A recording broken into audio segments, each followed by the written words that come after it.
All right, all right. Everybody hearing me all right out there? Turn on the microphone, make sure you can hear me, and see if you can see me. Hey, everybody, Doug Fowler here. Come from the capital of Southeast Missouri, the scenic city of St. Robert. We are in the executive suite of Pulaski Talks. You can see is our beautiful conference room with our beautiful awards. Let me turn the thing on. There we go. Now you can see me.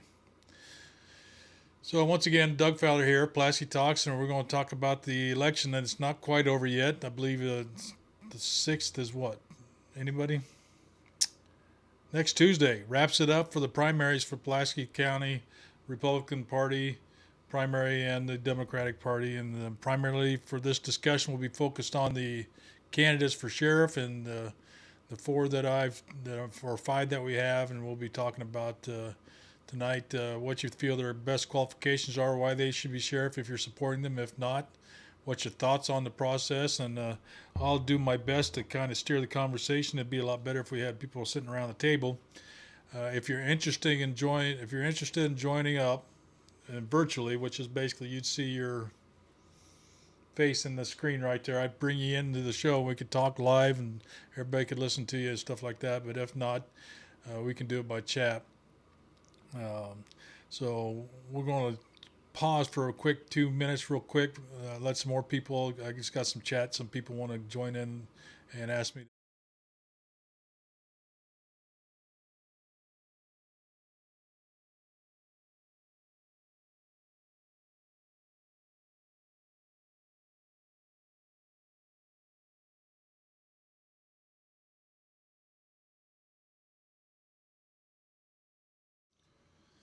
All right, looks like we're back in live in the action in the executive suite of Pulaski Talks. So a couple things that occurred. As you know, we have been very busy all campaign season talking with each of the three of the four candidates, and that being Stacy Ball, Brian Gibbs, and Nick Pappas of all Graystar Studios multiple times each. Well, maybe Brian was only once. And so we've had made our point. Our goal was to allow provide a venue for voters to interact with the candidates, ask them questions directly, interact, see their observation, observe them in a talking in an environment like Pulaski Talks, and I think we've accomplished that. And then the culminating event was the quote unquote debate that we had last week with three of the four candidates in the studio, and I thought it went excellent, very well. I really appreciate it out to the three of the four candidates. We appreciate those guys coming in and answer the questions, and it means a lot to each one of them to run for sheriff, and they have their own reasons why they run for sheriff. But one of the things I wanted to talk about was the process, starting off in the process. Um, what does everybody think about a background check for candidates for sheriff? Now, that's just me.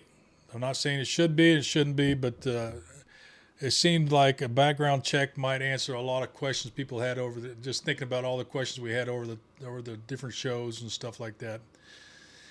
May answer or preclude the asking of questions if it's made public, such as a background check. Not saying that we had anything, but it just occurred to me, uh, to get that out of the way. Because as far as I can tell, there's nothing stopping somebody with a negative record from running for sheriff and being elected. I believe they have to be post certified and reside in the county in which they want to be sheriff, and that's about it. That's kind of disturbing to me. It's just something to think about. And also the vetting process. Now, as we talked about in another show, another iteration was the potential for the parties to vet their own candidates, not the voters themselves. And that meaning our Pulaski political clubs, the Democratic and the Republican clubs, would vet their own candidates.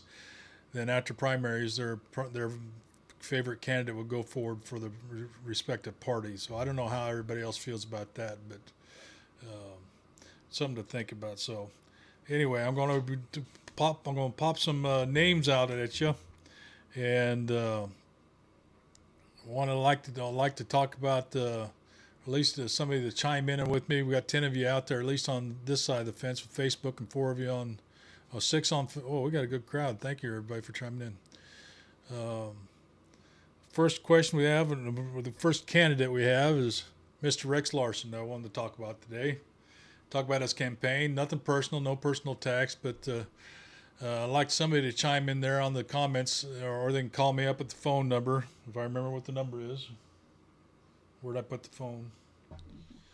This isn't set up like our studio. The executive suite doesn't have all the goods and gadget. But if you want to call me at this number, well, I'll have to post it later. But what's your thoughts on Mr. Larson as a candidate? How his campaign is going? How it went?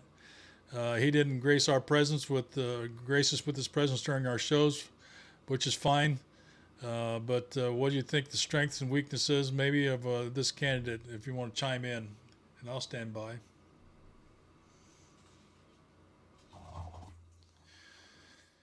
And this is not to gang up on Rex or anything else. Wow, those things are fuzzy. Just an opportunity to share your thoughts on why you think he is or is not a strong candidate for sheriff. Lack of the boots on the ground experience. Thank you so much, Miss Christian Q. That's a great feedback. I'll give you my opinion as well. But one of the things I take issue with, and I'm a big advocate of education, post high school education, and Mr. Larson works at the school in Lakeway, I believe, and I would have thought that after all these years he would have had some post high school education from college or something like that. And to the best of my knowledge, he does not have that. Lack of boots on the ground, I have to concur with that. Is my understanding, he's worked in the sheriff's department, he's worked as an SRO, and I believe there was some history of the jail somewhere in the state some years ago. But I have to agree with you that now there's good qualities about him, but from what I'm told, and I've only met him a couple of times, is that he's a very nice guy, very approachable, very sincere about why he wants to be sheriff, and his beliefs very strong that he can make a difference. How about his work history? Not positive or negative, just overall. The boots on the ground experience is part of that, but maybe what about his entire work history culminating into this election? Anybody?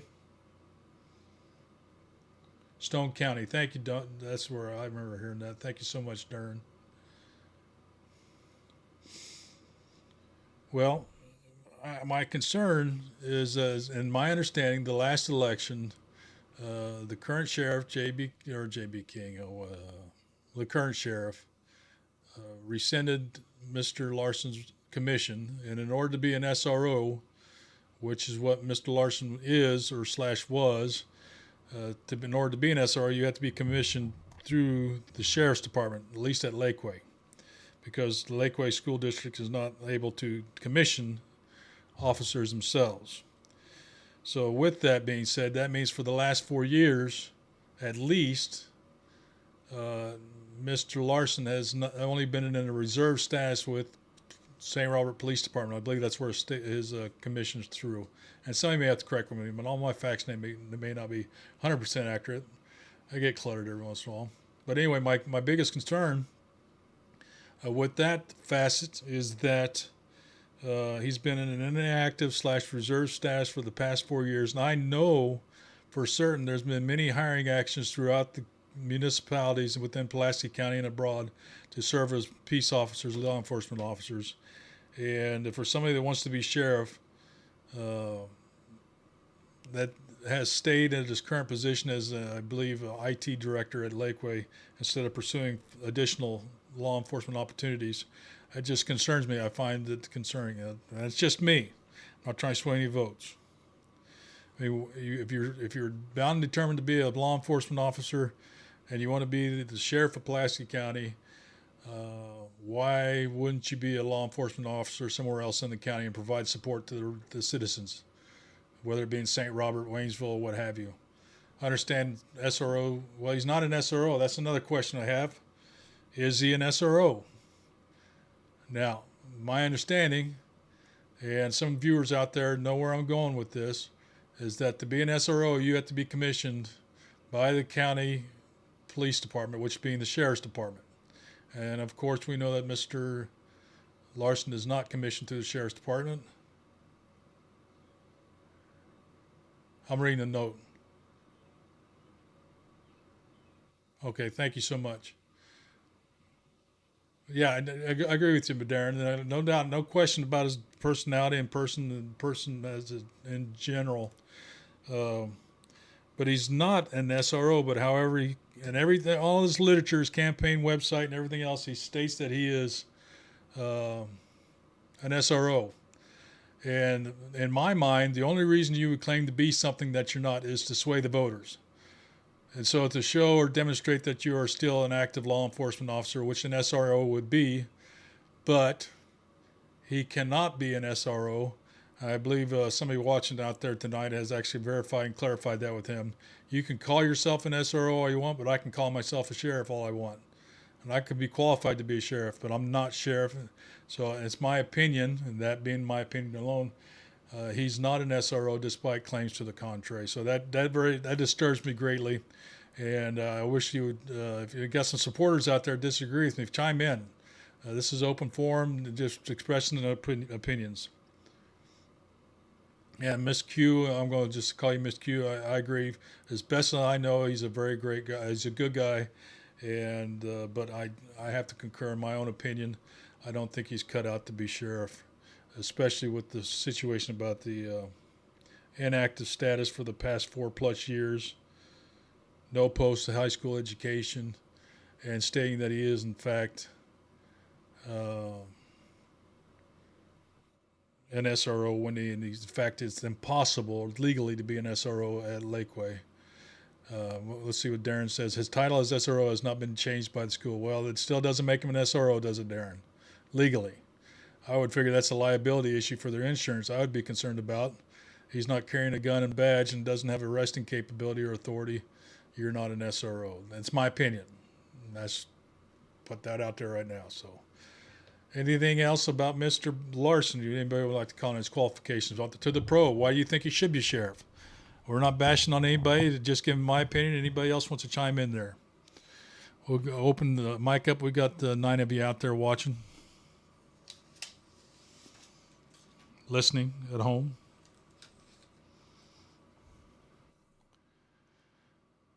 Well, with that, where am I at? Look at that. Mr. Gibbs pops right up there. I push some buttons and look, he's on my TV in the background. Ain't that impressive? Mr. Gibbs, Mr. Brian Gibbs, I believe he's a current lieutenant. What is Brian's rank right now? Anybody tell me? He's a detective down to the sheriff's department. Been there a while. And what's the first thought of it comes to your mind when you think of Brian Gibbs run for sheriff? Anybody?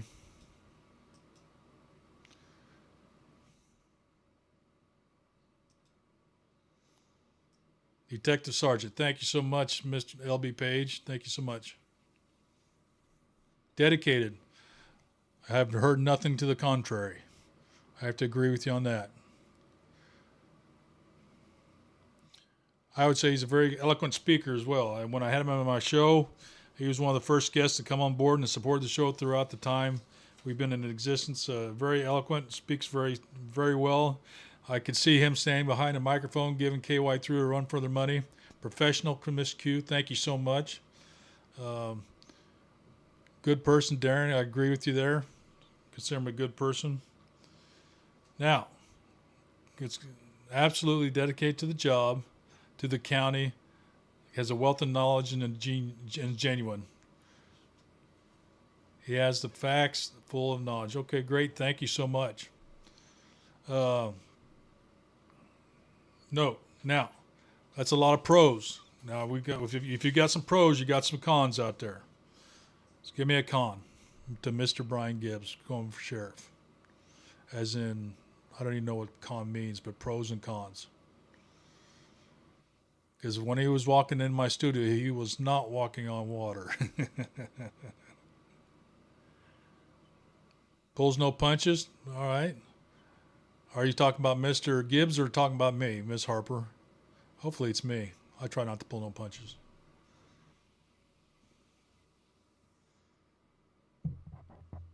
Well, I'm going to give you my 2 cents, is what it's worth.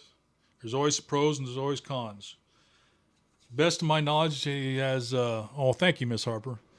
Best of my knowledge, Brian doesn't have any post-high school education, such as college degree or nothing like that. In my opinion, that's a shortfall, not to blame anybody for, but uh, my experience in working various senior level positions throughout the military and as a civilian and in the executive status, I always thought it'd be a if you're lining somebody up side by side, this resume versus this resume, and the resume with the college degree or college education takes a bump above because they took the extra step. It's not a shot out to Mr. Gibbs. I like him dearly. He's a great guy, but I think that I wish he had more, or he had a college education in any matter. Just it could be applicable to the job, especially in the executive in the county.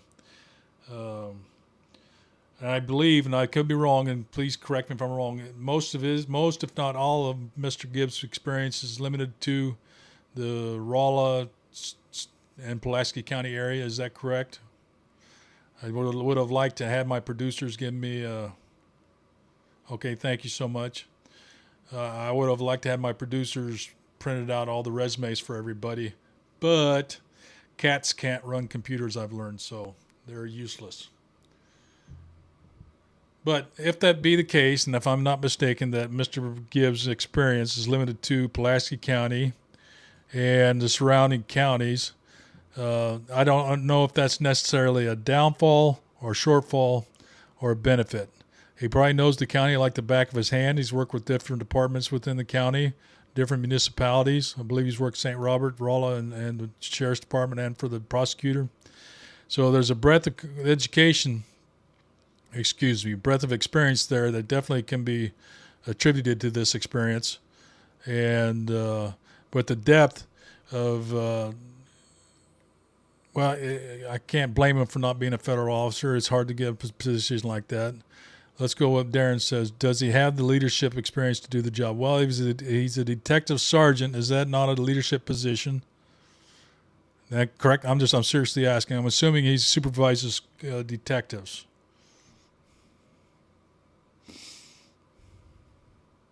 And I'm watching the comments. St. Robert Dixon also worked fire and was an EMT. Thank you so much. Fill in the blanks for me at any time. I don't even feign knowing everything. I could see that. It doesn't limit him. It's a lot of experience, expertise. I can't disagree with you there. 3 detectives. So he is in a leadership position currently. Does anybody know if he's held other leadership positions within the current department or another municipality, or what do they call that? Another office. My head disappeared.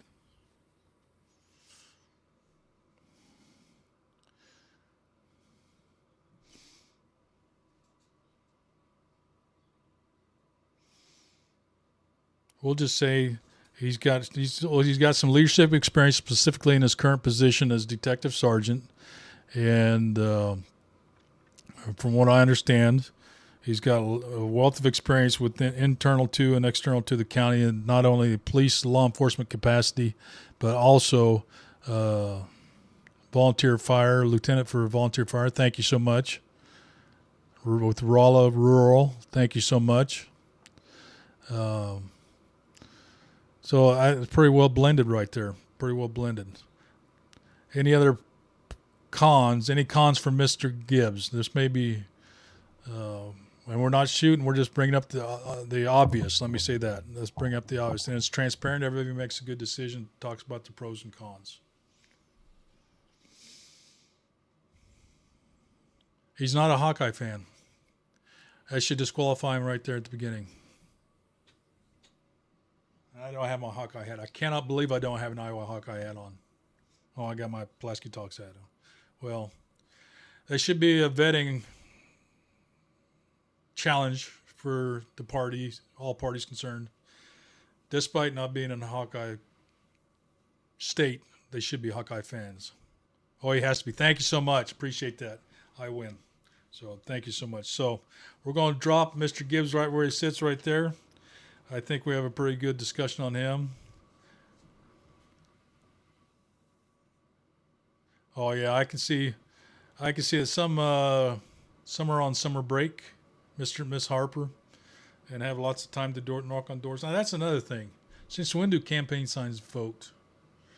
It's always concerned me about how much weight it seems to be carried with the number of signs that are being placed on the side of the roads. Um, I mean, Mister Ball, he's got this county laid up on cardboard on every corner. You see his name. I don't know where that became a measure of qualification. You know what I mean? I'm getting tired of seeing him. Tell you the truth.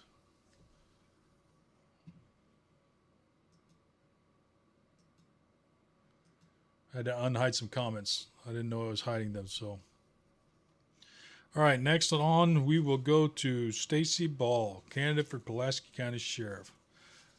On the first side, we're going to open it up to the positives. Everybody's got positives. Talk some positives. It's all about recognition, name recognition. There's only 5 names. I get it though. I understand naming recognition, bigger, shiny, brighter. I remember Mr. Ernst when he was running for county clerk. He'd sit there on the way to post and he'd sit there and wave at you. I just found that just kind of odd to have to do that. But I can see if you really want the office, you'll do it. There are signs everywhere, and the amount of money they go through. And we did have a problem. And you've probably seen the note that I posted on behalf of the candidates for people not to steal, take, or disrupt the signage around the county. You know, people have been taking the signs. I understand some people are very passionate about the candidates, but that's not the right thing to do. So for Stacy Ball, retired first sergeant, former worked as what's a task force out of Rolla, SRO Freedom Elementary. Believe he's a reserve deputy, or was a reserve deputy with Sheriff's Department. Is reserve detective with Crocker. When I say Stacy Ball, what brings to mind a positive note, other than signs? Oh, Darren, bad news, buddy. I'm not in my studio. I'm in the executive suite, as you can see behind me. Let me change the sign to bonk, bonk. So the phone number wouldn't work unless I'd be talking in my ear. So if you want to come on board, I'll send you the link. But your face is going to be on camera, and you're going to be here with me and suffer through it. So if you want it, I'll send you the note. And anybody else wants to join me.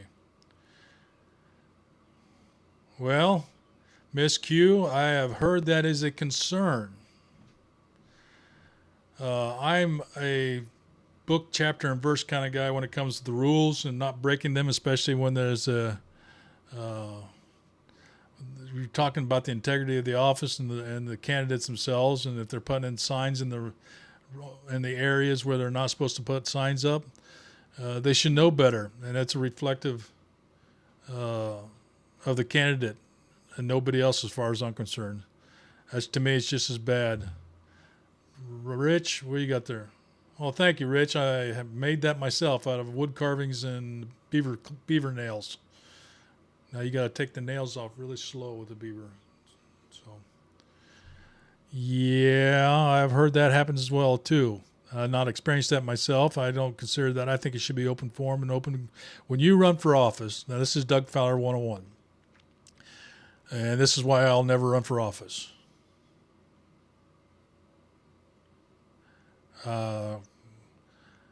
When you run for office of any level, you open your life, the whole history to the public, because they deserve to know you want them to pay you to do a job. And whatever numbers come out of your mouth, come out of your campaign, come out of your website, Facebook page, whatever, should be able to be articulated and quantified and qualified as evidence. And you should not get upset when somebody or someone or some group challenges an assertion made by the candidate regarding whatever they're talking about. It seems to be going on a little bit, and I struggle with that, because once you get into the campaign, you know, they're going to come after you, open book, especially if you're popular or not. I won't comment on that. over-exaggeration of qualifications. Retired first sergeant, and I wish my executive producer's taking a nap. Now she's not in the window. I wish I had the resumes. Okay, thank you, Miss Q. Thank you so much. Here's what my problem. Just recently, I won't comment on that, Miss Harper. He gained an endorsement by the Missouri Bail Association, MBA, and he posted it on his Facebook page. Well, I was curious about that organization, never heard of it before, and I'm always curious to know how an organization like the MBA and the FOP go about making, how they determine who to endorse when it comes to campaigns in parallel counties or within their own county. So I called Mr. Mike, and I can't remember his last name. Darren, did you get his last name? Now, to the best of my knowledge, I'm going to see if I can pull this up. Now, bear with me. That didn't work. Well, give me a second. But anyway, I called them up about how they go about endorsing somebody. What's the process for this? And I found it very interesting, to say the least, that they basically told me they read the campaign or the website literature of the individual. Last name Fleet. Who? Fleet. Oh, hold on a second. Got the boss talking.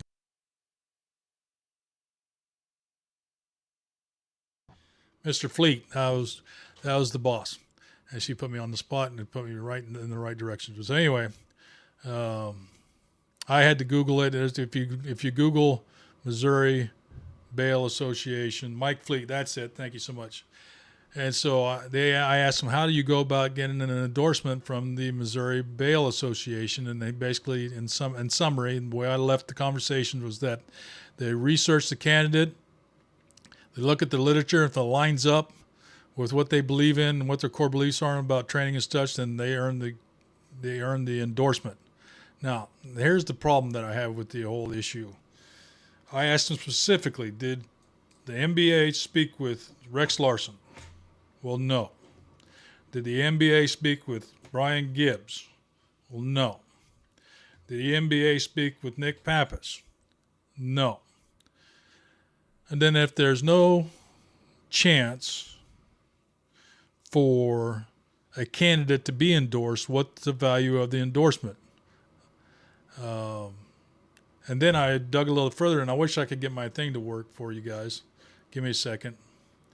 But I dug into the organization, and of course I don't have it, but they're a non-for-profit or a non-profit organization that's expired with the state of Missouri, so I don't know how legitimate this organization really is. And from the document that I received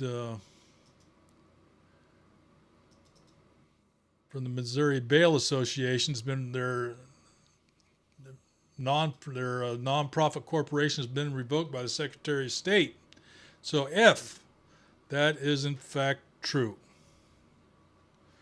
that this organization is not in good standing with the state, how good is that's no fault of Mr. Balls, I guarantee it.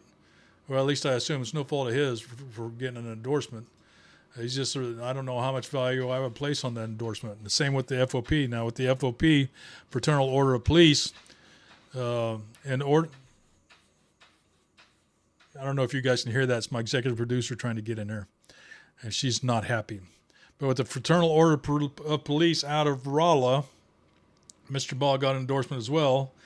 And I was curious at that time as well as how they go about endorsing someone in a parallel county. And I asked Mr. Ball that during an interview, and he basically said they do stretch out and they reach out to Pulaski County. But the key thing is, well, he really wants to get in there, is that you have to be a member of the FOP in order to be considered for endorsement. So, that being said, Mr. Pappas, Mr. Gibbs, best that I know, Mr. Larson, and Mr. Reed are not members of the FOP. They could be, but I don't think so. And therefore are not eligible to get the endorsement. So if you don't want to pay to play, you can't get the endorsement. So, I mean, I know Mr. Ball has stated clearly that he is a member of the FOP and he promotes them and stuff like that. So, again, it goes back to the value of the endorsement. They don't carry much weight. Neither one of those carry much weight currently with me. I don't know about you guys. Darren, which link do you want? I'm going to try to find it for you.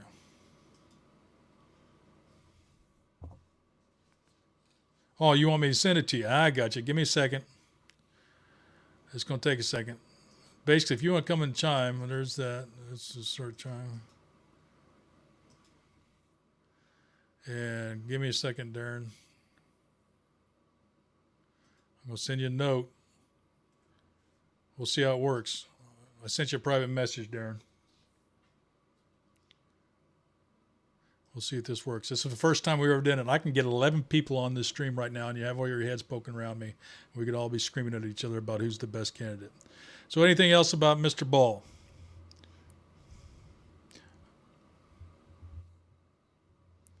Positive.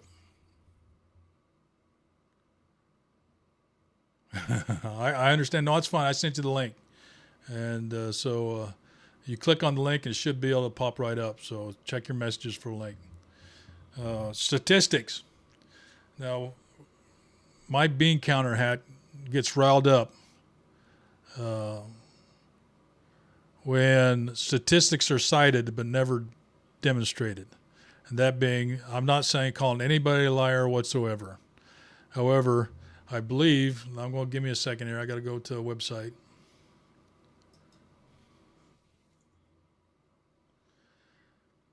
Mr. Ball has put some pretty strong numbers up as far as what arrests and cases and stuff like that. Over 100 undercover narcotics cases, 200 overt narcotics cases, task force. I'm just looking at his page. I wish I could show it on the screen. I had it set up, so give me a second. Oh, where's that? There's a way I can share my screen, which works really good.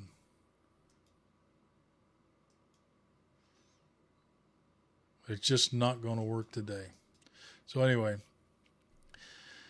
there's a bunch of to and from about people looking at his background, seeing if there was in fact this many cases, and he was challenged on it, and it got kind of heated and nasty. But am I mistaken, or am I wrong to think that if you're putting yourself out there as a candidate and you state that you have 100 arrests, I should have a piece of paper citing every one of my arrests that are not quote unquote classified. And I think it would behoove Mr. Ball to demonstrate the validity of his claims. And I believe Mr. Gibbs' website, I just read about something just a little bit ago, made some pretty, I'll send it again. Let me generate a new link. Please be patient, everybody.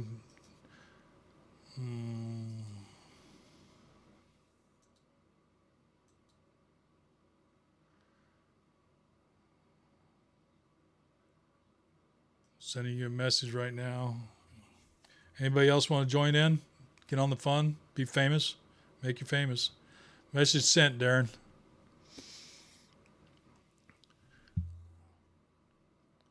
But that's one of my biggest concerns. Your sunshine requests are literal fact finders. I guess. Okay, gotcha. But should we have to do that? That's my question.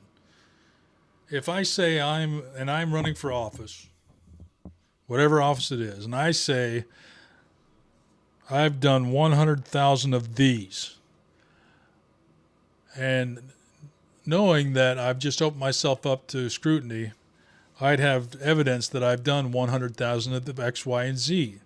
And prove that, because running for public office, you would think that anyone running for office would have an understanding that your life is going to be turned upside down and everything you say or do is going to be under the microscope, and you need to be able to quantify and qualify everything that you said you have done. And with references, That's another little tidbit. Somebody said they were a jailer, and I don't think anybody's actually proved for Mr. Larson he worked in the jail, but references.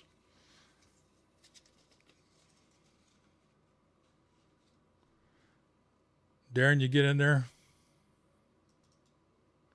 I don't see you yet, so maybe it's not working. Going back to Miss Q's sunshine request. We should not have to again, but exaggeration goes a long way with folks who vote based on signs and misstatements. I'd agree, but it's almost a statement of trust that I'm going to vote for you because I believe what you say. And the sad part is that we believe that you have the most signs, so therefore, you must be the best candidate. And sadly, that is, I really believe there. I see you, Darren. I'm going to bring you in. I got you. Can you see me? Thumbs up. Okay, I got to turn my speakers on. Hold on.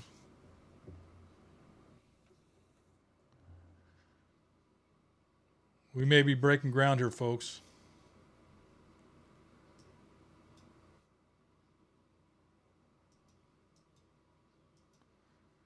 All right.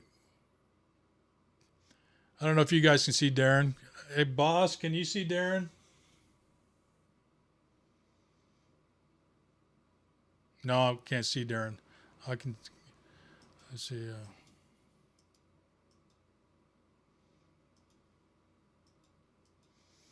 Oh, so want that to work. Oh, wait a minute. There he is. Now you're on the stream. Now you are famous. There he is. Can you say something to see if I can hear you? Of course, I can't hear that.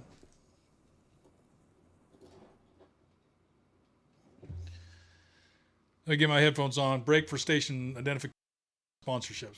1 second.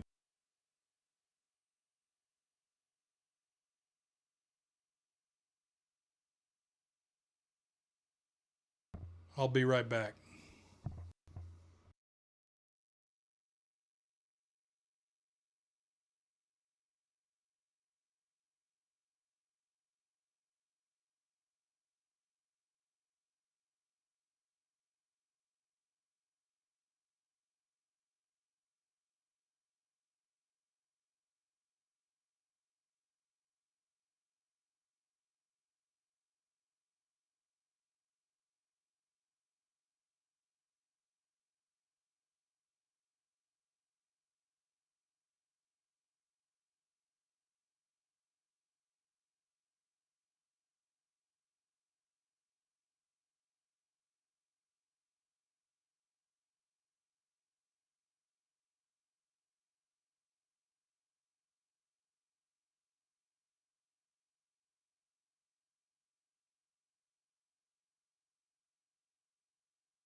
All right, give me a second. I'll plug in my microphone if I can get this thing to work.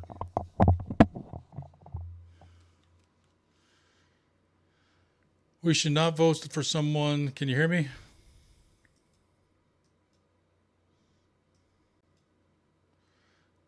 You can. I can hear you. I'm checking on something right now for you, Darren.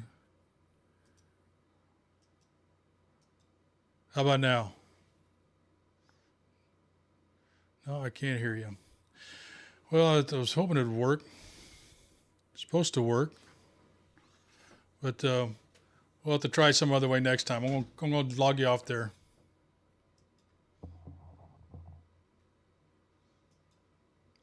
Anyway, you're absolutely correct. How can we expect someone who is a dishonest candidate to be an honest sheriff?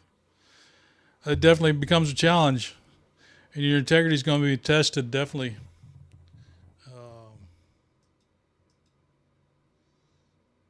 I wish that would have worked. I'll have to test that out again. Who is your guest this evening? That right there was Mr. Darren Brashear, officer at Richland. Is that my guest you're talking about?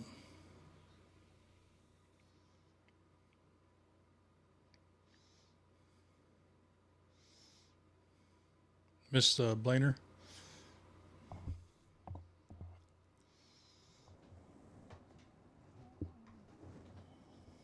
Oh yeah, that's Mr. Bashir out of Richland, I believe, police officer, the Richland, and the frequent call-in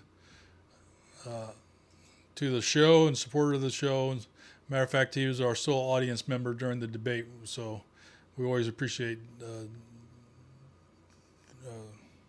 Darren when he chimes in and gives us some expertise. All right, about Stacy, go ahead.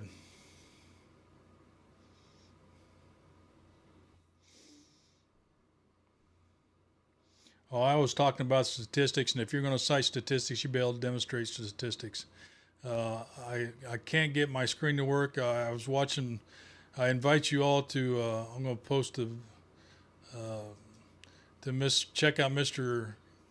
Gibbs' page, Mr. Brian Gibbs' page, and he's alludes to some very challenging, disturbing statement as far as statistics go. So, give me 1 second, please.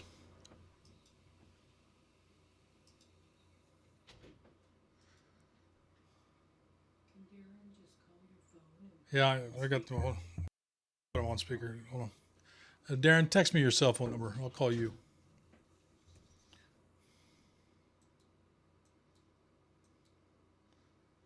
Or matter of fact, I.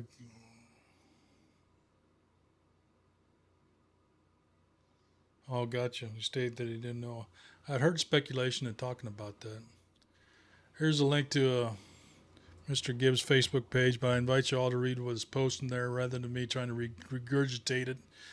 But I found it very interesting reading, and I haven't had time to really digest it all. But it goes back to articulating status and statistics and being able to back them up. And I don't know how what everybody else thinks about it, but I invite everybody to read it. So with that, we'll leave Mr. Give me a second. I'll get Darren on the phone.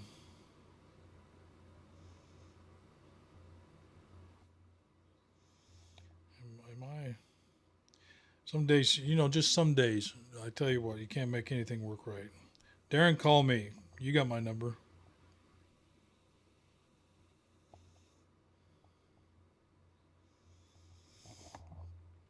I'll just put you on speakerphone. So going to Nick Pappas now.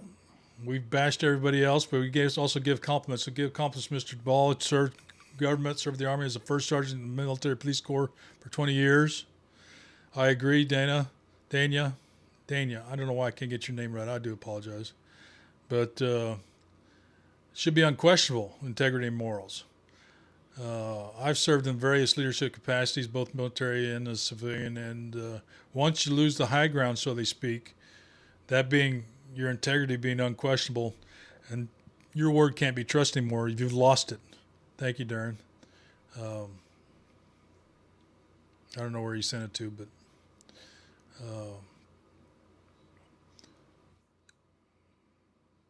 definitely I agree with you on that. Now going to Mr. Nick Pappas. Give me some pluses. Give me some positives. We're not going. I'm going to lock you all into this conversation until you're not allowed to leave. You'll be grounded until we get some good conversation. Speaking up about Mr. Pappas, I'm going to give you one. One that's near and dear to my heart. That being education. He's got He's got 2 master's degree and an associate's degree. He's been in my studio more times than not. Loads of education and experience. I agree. Lynn Harper experienced. I mean, come on. He's a CID agent. Former. Yes, ma'am. you need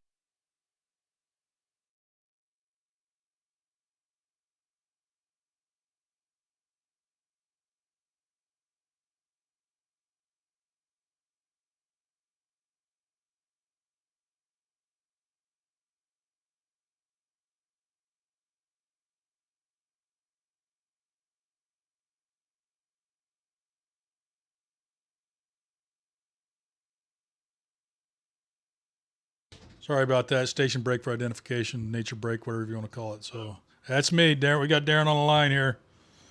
Can everybody hear Darren? Say hi, Darren. I wish I wish that would have worked, but let me vent for a second about Nick. Positives about Nick. Loads of education. I can't you can't disagree with that. Loads of experience. He's a CID agent. That means he goes to special school, and he was in charge of the Fort Leonard Wood office, um, and that always impressed me. Those are the guys in suits. Thank you, Mr. Osnick. Appreciate that too. He's been in our studio. Mr. Papa's been in our studio for most times as any. And I believe you. Go ahead, Dana or Darren. When it comes to Mr. Pappas, he was I believe, a Chief Warrant Officer 3 Two. with CID, and he was in charge of the section. As a matter of fact, he was in charge of the CID section in Fort Leonard Wood. That's why. That's why I understand from talking to him as well. So, And the CID school is nothing to joke at. I mean, I always wanted to be a warrant officer. It always scared me to death to have to go through warrant officer basic. What else positive? He's been police chief. Anybody have questions about his police chief? Oh, Darren's probably hard to understand. I'm sorry, Miss Page. I'm trying to do my speakerphone. Yeah, it may or may not work. But I'm going to figure. If we was in the studio, we'd have you on the speakerphone right to the. But like I said, I'm in the executive conference room of Pulaski Talks right here in the capital of Southeast Missouri, St. Robert. So as far as Pappas goes, as far as I'm aware, taking aside away from his military career and going to the civilian side, he's not only highly educated, but he was also at one point in time a professor. So he actually taught criminal justice. that's my understanding too. I'm gonna put you on mute, Darren, because they're having a hard time hearing you. You stay on the line. So Nick, and I know Nick Pappas is the only. Well, here's the important nugget of that being a licensed instructor and teaching at the academy. That to me it demonstrates the ability to teach your subordinates and train not only other personnel in the office but train others to be leaders as well. So, thank you, Miss Page. I held him up to the microphone, which that usually helps. So, what else about Mr. Pappas? He's articulate. You gotta give him that. He can speak. Now, everybody tells me that when I get comments, is that he is unapproachable. Who says that? And do you think that's true?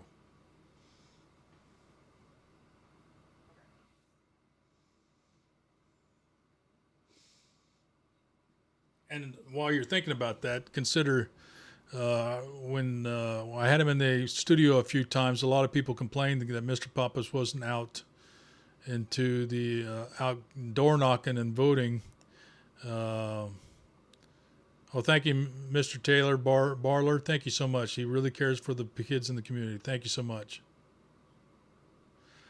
It's funny, Miss Page, that but I would get that response a lot post interview from Mr.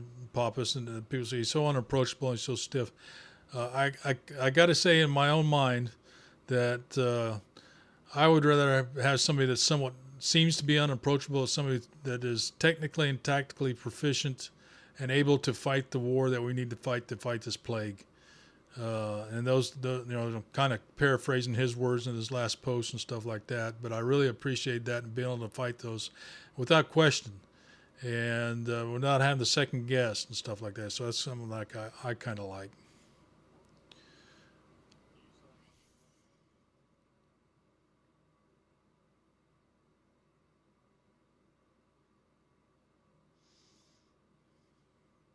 I'm reading your post, Dana.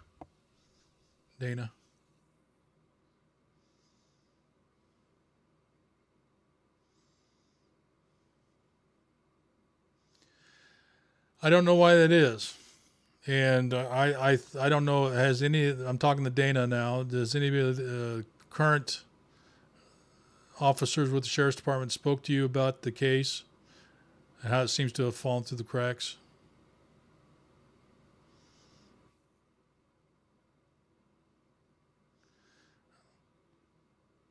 I mean, it's maybe not the right forum to talk about it, but it does talk about the responsiveness.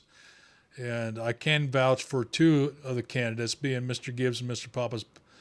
They are full-time plus employees and do not have the time that other candidates have to go door to door and do the politicking thing. So, and I think that goes back to the importance of transparency. Uh, if you haven't had a chance, and I invite you all to, well, hello, Miss Angela. Thank you for chiming in. If you hadn't had a chance to see my interview with the Pulaski County Commissioners Road and Bridge, and talking about transparency, we had a discussion on the nature of sharing information, whether there's push or pull. Right now, to get anything out of that courthouse, you have to find one of 20 Facebook pages. The county doesn't have a single presence on social media or a website that's useful, or you can't get anything out of it. So how can we want it to be transparent, but it's just not working, and it's so frustrating for me when I know the capabilities there. And I'm kind of a geek. Obviously, some of you probably picked up on that with my neat executive conference room in the capital of Southeast Missouri, St. Robert. It just rolls off the tongue, doesn't it? It just really does. So, but transparency is the biggest issue, I think, in our county, whether it be Sheriff's Department, whether it's our commissioners, and it's not always their fault because technology moves at the speed of now. And but I invite you to watch that show. If you're interested in watching that episode where I talk with the commissioners about the road and bridge tax that's coming on the ballot next week, ping a note in there and I'll send you the link. Mr. Dana, the lead detective was told to reopen his case. All I got was excuses and had to tell me that the detective in charge did not follow through for all the protocol, and that's why the supervisor and sheriff were not aware of my son's death. Good googly moogly. Okay. There's nothing I can say to that. I can tell you the truth. But I do appreciate you putting it out there. Laura Page, thank you so much. I don't have very nice words to say about our website, and I've brought it up to Mr. County Clerk David Ernst a few times. I don't know who's doing it and who they're paying to doing it, but it's not even secure. If you look at the first four characters of that address, HTTP, there's no S there. That means the website's not even secure. Yeah, that's an understatement, Miss Page, but thank you so much. I do love sarcasm. I love it lots. So, well, I think I've been on the phone here with you guys for over an hour now. So bad things about Mr. Pappas. Now,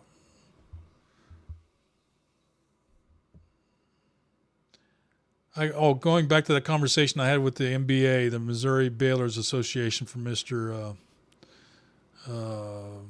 Tufts. I can't remember the name. My wife just told me the name, Mike. But anyway, one of the disqualifying factors when it came to why Mr. Pappas was not considered for that endorsement was that because he didn't win the election the last time or the time before. That was a disqualifying factor for this organization, the NBA. And I invited them to come on the show today. I said to explain how you go about getting an endorsement. Oh, I didn't do. Did I do it? Oh, there he is. Sorry, Nick. If you're out there watching, fans of Nick Pappas, I put him on the screen there. But I found that very disturbing to think that because someone didn't get elected for whatever reason, it disqualifies them from an endorsement from an organization that may or may not be active in the government, or at least legitimate. So I'd have to question that. So anyway, I digressed. I kind of derailed there. Any other closing comments before I let you guys go? I appreciate y'all being there. 18 viewers, that's pretty much awesome for us. I'm going to figure out how to get... Oh, give me a timeout.